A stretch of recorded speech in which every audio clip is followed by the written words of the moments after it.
The day I found out my life was built on a lie, I was doing something as ordinary as changing the sheets. My husband had been out of town for 4 days. A consulting project in Denver, he said. Long hours, back-to-back client meetings, barely time to sleep.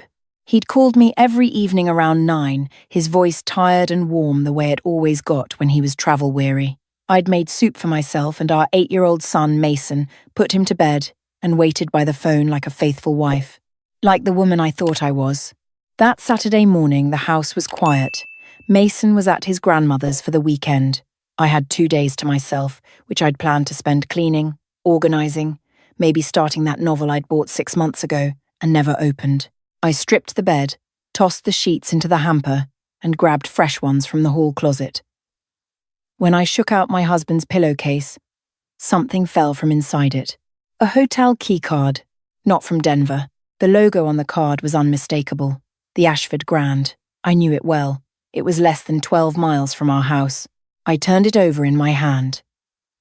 My name, Rachel, wasn't on it. It was a standard card, blank on the back. But there was a handwritten note stuck to the inside. I must have grabbed the wrong pillow. It said, room 412, same time, don't forget. I sat down slowly on the edge of the mattress. My hands were steady. My breathing was steady.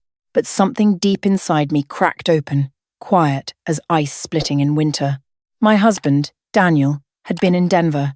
He had told me he was in Denver. He had called me from Denver. Or at least, that's what he wanted me to believe. I set the card on my nightstand and finished making the bed. I didn't know why I did that. Force of habit, maybe. Or maybe because some part of me needed to feel normal for a few more minutes before everything changed. Then I called him. He answered on the 3rd ring, cheerful, relaxed. Hey you! How are things at home? Fine, I said. Just cleaning. How's the project going? Wrapped up a big presentation this morning.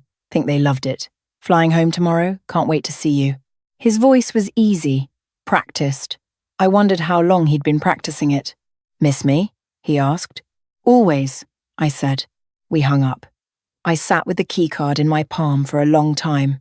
There's a specific kind of grief that doesn't make noise when it first arrives. It doesn't scream or collapse. It just sits down beside you and waits. It already knows it has nowhere to go. I'd known Daniel for 12 years, married for 9. We'd built this life from scratch. The house, the savings, the routines, Mason's soccer schedule pinned to the fridge, Sunday dinners with friends, date nights that had gotten further and further apart but that I always told myself were just a phase. We were busy. We were tired. We were still us. I thought we were still us. That evening, I called my friend Donna. Not to talk about Daniel. Not yet. I just needed a voice I trusted. Donna had been my best friend since our late 20s when we worked at the same PR firm. She was sharp, funny, the kind of woman who gave blunt advice wrapped in warmth. I told her I was having a strange day, didn't say more than that. She was quiet for a moment, then said, You want to come over? I told her no, said I was fine, just tired. She hesitated. You sure? You sound off. I'm good, I said. I'll talk to you Monday. After we hung up, I poured myself a glass of wine and sat at the kitchen table. I laid out what I had. 1 hotel keycard from a hotel less than 12 miles away. 1 handwritten note in handwriting I didn't recognize. A husband who was supposedly 3 states away. That was enough to start. The next morning, I drove to the Ashford Grand. I didn't go inside. I parked across the street and watched the entrance for almost an hour. I don't know what I expected to see. Daniel walking out, maybe. Some proof that this was real, and not some elaborate misunderstanding I was constructing out of paranoia. What I saw was nothing. Just guests coming and going with rolling luggage, a couple sharing coffee by the entrance, laughing. Normal Sunday morning things. I drove home, but on the way, I stopped at a pharmacy and bought a small external hard drive. When Daniel came home that evening, his flight was an hour late. He walked through the door with his rolling suitcase, a tired smile, and a paper bag from my favorite Thai place, the kind of gesture that says, I'm a good husband without having to use words. Mason ran downstairs and leaped into his arms. Daniel caught him, laughed, spun him around. Look at this kid, he said. Did you eat anything green this weekend? Mason made a face. Nana made me eat broccoli. I watched them from the doorway, same as always. Same laugh, same warmth, same man I'd chosen. And something in my chest pulled, just for a second, toward disbelief. Maybe I was wrong. Maybe I was spiraling. Maybe the keycard was old, forgotten, a coincidence that meant nothing. But then I remembered the note, room 412, same time, don't forget. That night, after Mason was in bed and Daniel was in the shower, I went to his laptop. He'd left it open on the kitchen counter, still logged in from reviewing flight documents. I opened his browser and went straight to his email. He'd never set a separate password for it. He trusted me, or maybe he trusted himself to delete things fast enough. Most of it was work. But in his sent folder, there was a thread with an address I didn't recognize at first. It was labeled simply Ash. I opened it. The most recent message was from that Friday. 11:14 p.m. You left your scarf. Front desk will hold it. Delete this. Ash. I scrolled up. The thread went back 7 weeks. My stomach dropped one floor at a time as I read. It wasn't just the words. It was the ease of them. The way they wrote to each other like people who had already decided the world outside them didn't matter. Daniel called her his escape. She called him the only person who made her feel seen. There were hotel names, check-in times, long strings of messages late at night when I was asleep in the room above. There were also, buried in the middle of the thread, 2 words that made my vision blur. Tell Rachel, then Daniel's reply. Not yet. We need to figure out the money situation first. Money situation. I took a screenshot of every message in that thread. I forwarded them to an email address I created right there at the kitchen table, something no one knew, with a name I invented on the spot. Then I deleted the forwarded messages from his outbox, so he wouldn't see them. He came downstairs in his robe, hair damp. I was pretending to read a magazine. He poured himself a glass of water, kissed the top of my head. Tired, he said. Going to bed early. Good night, I said, and smiled. The name Ash, I kept rolling it around in my head. I didn't know anyone named Ash. Ashley, maybe. Or Ashley. I ran through Daniel's world in my mind. Work contacts, neighbours, gym acquaintances. My mind kept snagging on something, but I couldn't place it. It was Mason who told me, without knowing he was telling me anything. 2 days later, he was doing homework at the kitchen table while I made dinner. He was telling me about something that had happened at school. Some game they played at recess, and then casually said, Hey, is Miss Ashley coming over again? I like when she comes. She's funny. I turned slowly from the stove. Miss Ashley? He shrugged. Dad's friend. She came to pick up some stuff when you were at Aunt Pat's that one time. She gave me $1 for showing her how to use the microwave. He grinned.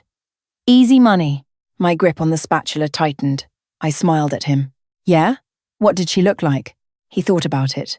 Brown hair, tall. She smelled like flowers, he said, and went back to his math sheet. I turned back to the stove and stood very still for a moment. Then I quietly moved the pan off the burner and took 3 slow breaths. She had been inside my house. I thought back.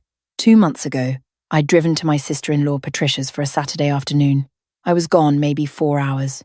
When I came home, Daniel said he'd been cleaning the garage. Everything looked normal. He smelled like sweat. I didn't think twice. She had been in my house, in my kitchen, around my son, while my husband stood beside her pretending to be a man who lived alone. I called Donna that night. I still didn't say Daniel's name. I said, if someone you trusted had been lying to you for months and you had proof, what would you do with it? Donna was quiet for a second. I'd make sure I had all the proof first, she said. Not some, all of it. Then I'd move before they moved. That's what I needed to hear. I spent the next 3 weeks being the most efficient version of myself I had ever been. On the surface, nothing changed. I made dinners. I asked Daniel about his day. I went to Mason's soccer games and cheered from the sideline. I laughed at things. I was present, but in the hours Daniel was at work and Mason was at school, I was building a file. I found a contact number for a private investigator through a referral from a divorce attorney I'd quietly phoned for a consultation. The investigator's name was Marcus. Calm voice, direct manner, no unnecessary conversation. I hired him on a Tuesday and had my first report by Friday. Ashley Carmichael, 34 years old, worked at a marketing firm 2 blocks from Daniel's office building. They had met, according to Marcus, approximately 8 months ago at a client event Daniel attended on behalf of his company. She was recently divorced, no children, lived alone in an apartment in the Riverside district, no criminal record, no outstanding debt. But there was one detail that made my stomach turn. 3 months ago, a joint savings account had been opened in both Daniel and Ashley's names at a regional bank neither of us had ever used. It held just under $40,000. I stared at that number for a long time. I went to my own bank the following morning and quietly, carefully, reviewed every account Daniel and I shared. Nothing was missing from our joint checking. Our savings were intact. Mason's college fund was untouched. But our investment portfolio, the one we'd opened together in year 2 of our marriage and barely looked at since, had been drawn down, not emptied. Drawn down slowly, quietly, in increments small enough to go unnoticed unless you were looking. I was looking now. 14 withdrawals over 6 months, each one between $2,000 and $4,000, totaling $38,600. I printed every statement. I placed them inside a folder and labeled it Family Finances. Then I drove to a storage unit I rented that afternoon and locked everything inside it. Hard drive, printed emails, photos Marcus had taken, bank statements, the hotel keycard, and the note. Room 412, same time. Don't forget. Let them think I was still asleep. The hardest part wasn't the evidence. It wasn't even the grief, which came in waves now. Usually around 3 a.m. when Daniel was snoring beside me and I was lying there with my eyes open, wondering how the same hands that held mine at our wedding had been quietly dismantling our life. The hardest part was Mason. He didn't know anything was wrong. He was 8, and his world was still soccer practice and cartoon marathons and complaining about broccoli. I needed to keep it that way for as long as I possibly could. Every time I felt the urge to fall apart, I looked at his drawings on the refrigerator door, construction paper superheroes, and a family of stick figures he'd labelled Mum, Dad, Mason, and Dog, even though we didn't have a dog and he had been campaigning for one for 2 years. I looked at those stick figures and kept myself together. I met with my attorney, a woman named Claire Hastings, 3 times before I moved. She was methodical, unhurried, and looked at my folder of evidence the way a surgeon looks at an X-ray. The financial fraud alone, she told me, gives you significant leverage.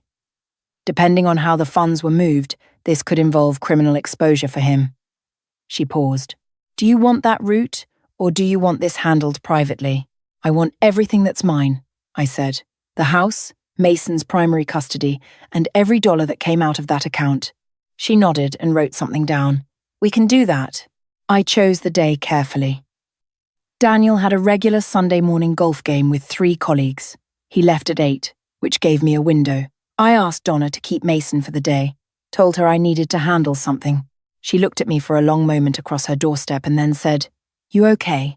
I will be, I told her, soon. When Daniel came home at 2 in the afternoon, sunburned and cheerful, he found me sitting at the kitchen table with a cup of coffee and Claire Hastings sitting beside me. He went still in the doorway. Rachel, what is this? I said. Sit down, Daniel. He looked from me to Claire and back. He tried to smile. Whatever's going on, let's talk. Just the 2 of us. We don't need. We do, actually, Claire said. Please sit down, Mr. Farrow. He sat. I slid the folder across the table. He opened it slowly. I watched his face move through a sequence of expressions that told me everything I still needed to know about him. First confusion, then recognition. Then the careful rearrangement of his features into something that wanted to look wrongly accused. He looked up. Rachel. You opened a joint account with her, I said. You took money from our investment portfolio. You had her inside our home while I was with your sister. His jaw moved. He was calculating. He put his hands flat on the table and said in a very measured voice, This isn't what it looks like. I looked at him for a long moment. Room 412, I said. Same time. Don't forget. The colour left his face. Claire took it from there.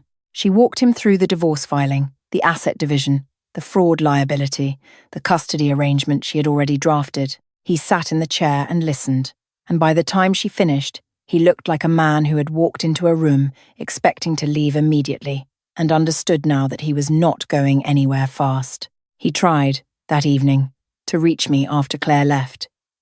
He stood in the hallway outside the bedroom and said my name twice. I didn't open the door. I sat on the edge of the bed, the same spot where a hotel keycard had fallen into my hands and changed everything, and I listened to his silence on the other side of the door until he gave up and walked away. 3 days later, he moved out. He didn't make a scene. I think he understood by then that making a scene would only accelerate things he was hoping to slow down. He took his clothes, his golf clubs, and a framed photo from his desk. He paused by the front door and said, "I'm sorry. I didn't mean for it to go this far." I held the door open for him. The divorce took 4 months. Daniel's attorney tried twice to challenge the financial fraud claim by arguing the withdrawals were unilateral investment decisions within a shared account. Claire dismantled that argument so thoroughly in mediation that Daniel's own attorney went quiet for almost 10 minutes afterward. The joint account he'd opened with Ashley was considered marital assets redirected without consent. He was ordered to repay every dollar. He did, because the alternative was criminal charges. The house stayed in my name. Mason's primary residence was with me. Daniel has visitation on alternating weekends and is, to his credit, consistent about showing up for it. Mason loves his father, and I have made a decision to let him do that without the weight of knowing what his father did. He will learn eventually, in pieces, when he's old enough to hold it. For now, his stick figure family on the refrigerator stays exactly where it is. Donna called me 3 weeks after Daniel moved out. We met for dinner at a place near her apartment, and she sat across from me with her wine glass and waited. "You want to tell me what actually happened?" she said. So I told her. She listened without interrupting, which is rare for Donna. At the end, she was quiet for a moment. Then she said, "Rachel, how long did you know before you moved?" "Almost a month," I said. She shook her head slowly. "You made dinner every night?" "Every night," I said. She looked at me. "I don't know if I could have done that."